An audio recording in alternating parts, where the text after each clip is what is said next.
कांग्रेस की भारत जोड़ो न्याय यात्रा 14 जनवरी से शुरू होनी है, लेकिन यात्रा शुरू होने से पहले ही बीजेपी घबराई हुई नजर आ रही है।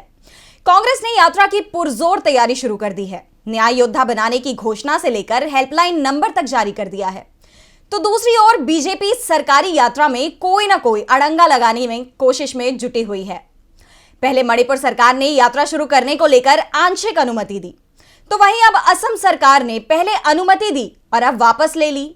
क्या है पूरी खबर, देखिए इस रिपोर्ट में। 14 जनवरी को मणिपुर से शुरू होने वाली कांग्रेस की भारत जोड़ो न्याय यात्रा काफी चर्चे बटोर रही है।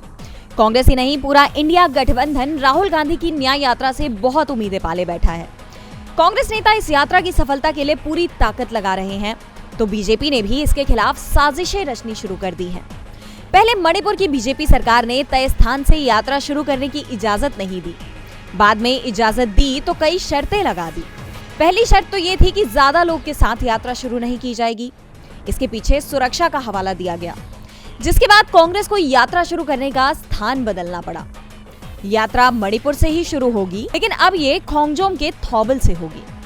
मणिपुर का मामला सुलझा तो अब असम ने यात्रा के रास्ते में रुकावट खड़ी कर दी है। कांग्रेस का आरोप है कि असम सरकार ने भारत जोड़ो न्याय यात्रा को 2 स्थानों पर रात्रि विश्राम की अनुमति नहीं दी है। असम में कांग्रेस विधायक दल के नेता देबव्रता सैकिया ने कहा कि हमने धेमाजी जिले में गोगामुख में स्कूल के मैदान पर रात्रि विश्राम के लिए अपने वाहनों को पार्क करने की इजाजत मांगी थी।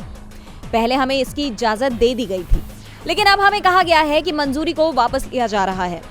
इसी तरह जोरहाट में एक कॉलेज के खेल मैदान पर रात्रि विश्राम की मांग की गई थी, लेकिन सरकार ने वहां भी इजाजत नहीं दी। बीजेपी हमारे मार्च करने के लोकतांत्रिक अधिकार का हनन कर रही है, जबकि ये कोई राजनीतिक कार्यक्रम भी नहीं है।